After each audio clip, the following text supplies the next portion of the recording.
Woo! How's it going, ladies and gentlemen? I wake up, new supply chain, new cyber attack. Now, what makes this one specially important? Today, we're talking about some nuclear grade level shit. The bombs have gone off. The AIs are set free.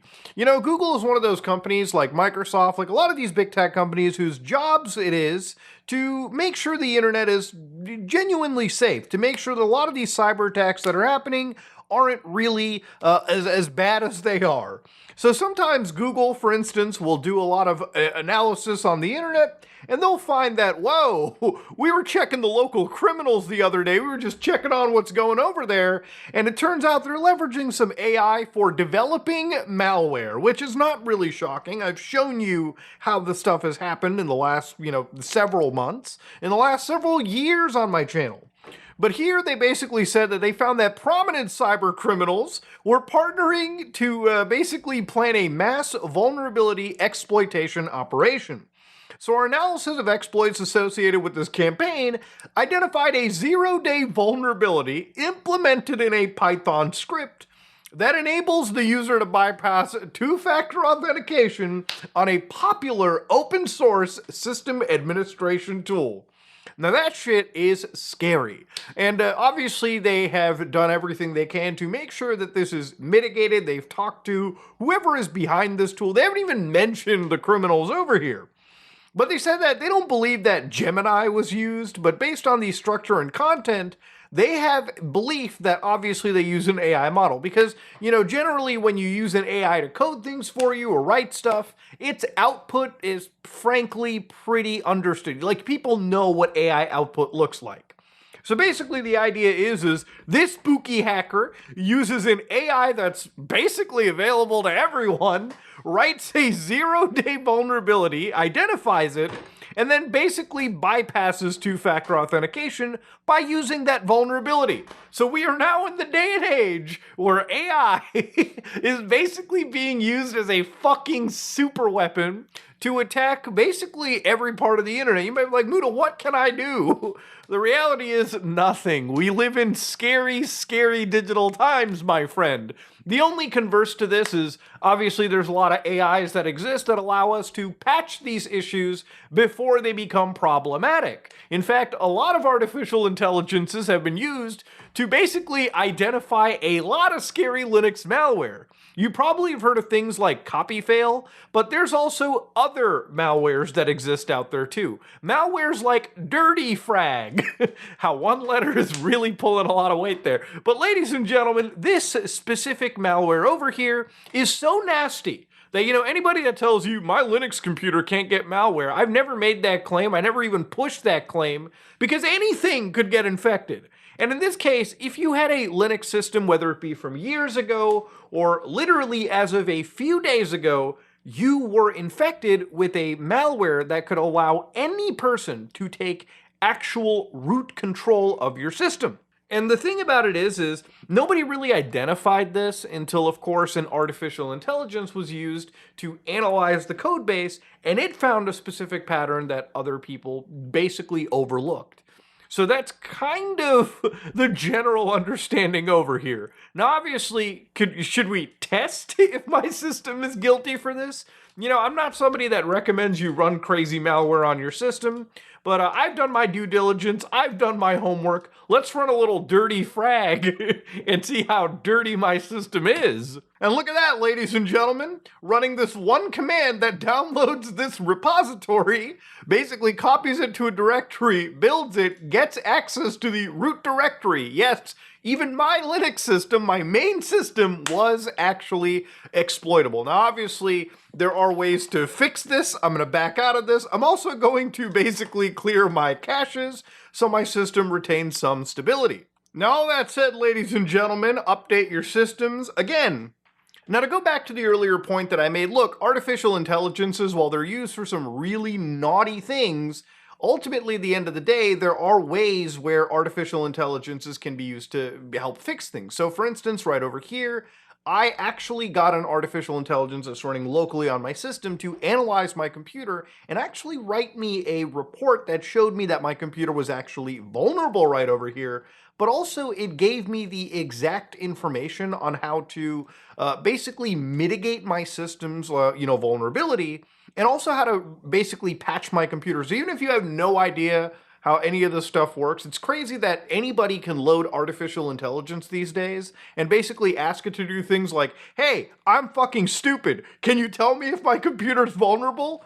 Yes, your computer is vulnerable. Can you tell me how to fix it? Yeah, here you go. Copy and paste. Now, obviously, you should know exactly what you're copy and pasting, but it's just something I wanted to show you. This is an arms race where this new tactical nuke that has basically been given to everyone is being used by criminals and people, cybersecurity people, in tandem. So this is a wild world we live in. But again, ladies and gentlemen, all that set aside, we're looking at arguably one of the nastiest pieces of malware released last night.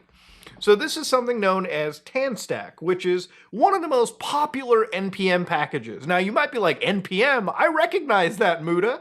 Well, you probably should, because NPM is one of the most popular repositories for developers around the world, people dealing with the internet that you use on a day-to-day basis.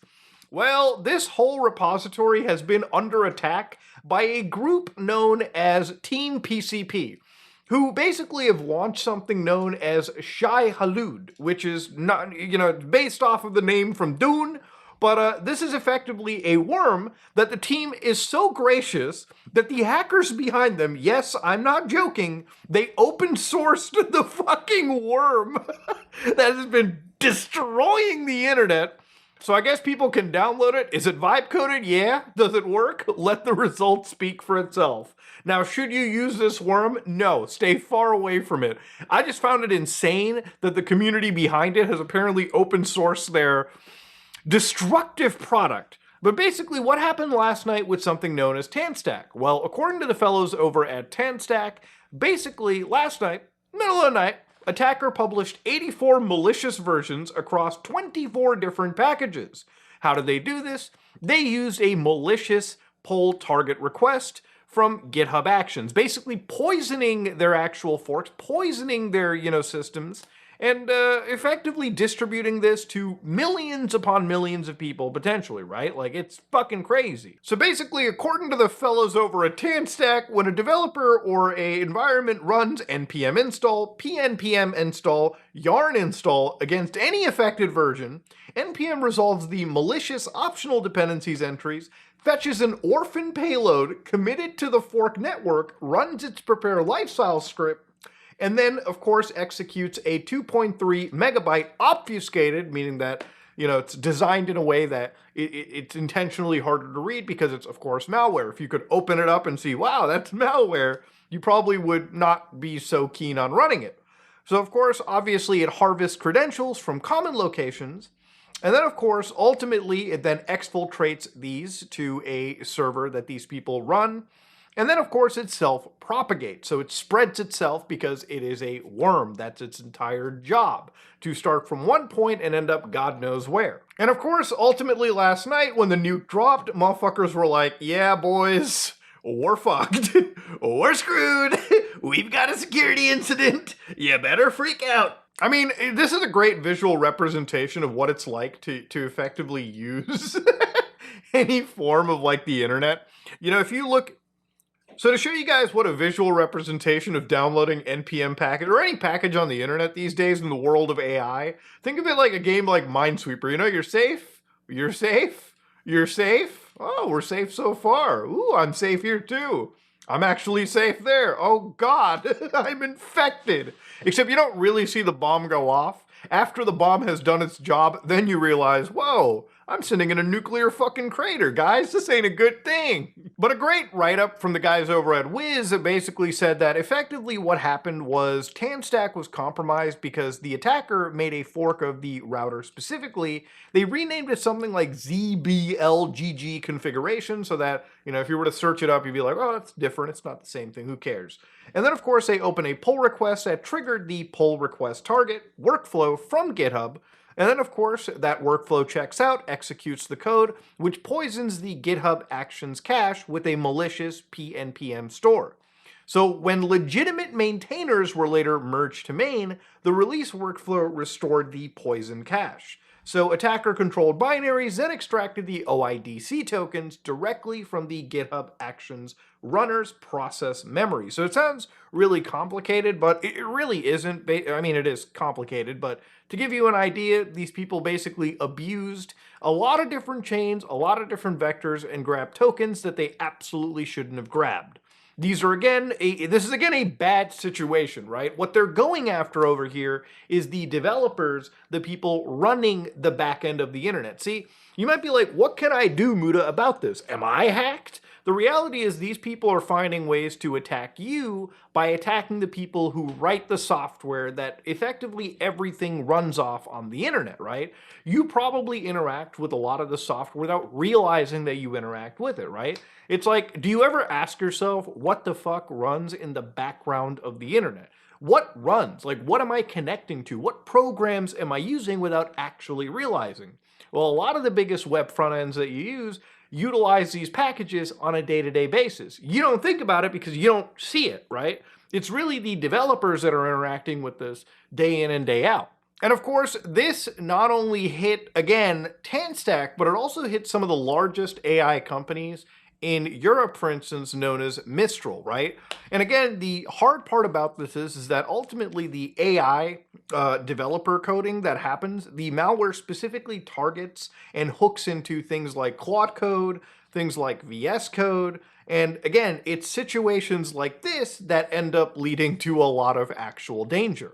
In fact, Microsoft kind of showed how this sort of worked. So for instance, in the Mistral AI client, they showed one of these Python scripts where again, the background task was obviously detecting its environment and then connecting to this URL, so 83.142.209.194, and of course, grabbing information from it. So if you are somebody that is running an affected Linux version that could possibly be infected by this, you might want to block the actual IP they found over here. But here they actually did bring up exactly what was kind of going on. So beyond just loading these payloads, Microsoft says that this is a credential stealer, which we know, but it also includes country-aware logic. And this is where it gets really interesting, right? So basically it avoids Russian language environments, meaning that there's a good chance the people behind this obviously are probably Russian, right? Russia has a great rule of don't shit where you eat, which basically means that when it comes to nation-state hackers, Russia's not going to indict or arrest these people because as long as they're not attacking the Russian Federation, they could give a fuck if you're attacking the US government or the Chinese or whatever, right? And vice versa back over here. I'm pretty sure there's a lot of US hacker groups that work for the three-letter agencies like the NSA that will never be fucking extradited if they commit a crime, because as long as they're not shitting where they eat, they're fine. But again, they contain a geofence destructive branch, and this is where it gets wild.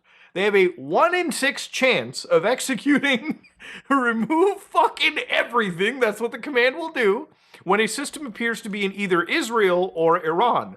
So I don't know what side they're on over here, but basically if you're in Tel Aviv or you're in I just can't believe this is a thing. God damn. Whether you're in Tel Aviv or Tehran, there's a 1 in 6 chance your computer loads in the 44, puts it into the roof of your mouth, and pulls the fucking trigger, right? Again, technologically speaking, of course. So yeah, this is of course one of those many things where I would say we live in an insane age where artificial intelligence has now become sort of the huge norm. Like AI is one of those things that we're never really gonna get rid of. And when you think about like actual hackers that have been going on, Team PCP's actual Shai-Hulud worm has been running since last September. So it's not like this is new. It's not like this is something that we don't know of. This is something that keeps rearing its head. Whether you look at the Axios hack, I even missed one video where again, because there's so much that's happening, we had the Bitwarden CLI hack, we had God knows how many hacks all tied to these one worms, to this one hacker group. So yeah, they basically spread effectively pandemonium on the internet. And they're one of those, this is all basically one of those situations where, again, artificial intelligence has sort of allowed the the propagation of some of the wildest malwares to exist out there. And it's also made it incredibly easy. Well, not incredibly easy, but I'm saying relatively easy, right? It used to be that when a hack happened before the age of AI, it was a huge deal. Now it feels like every fucking week a new nuclear bomb goes off in the digital tubes we call the internet.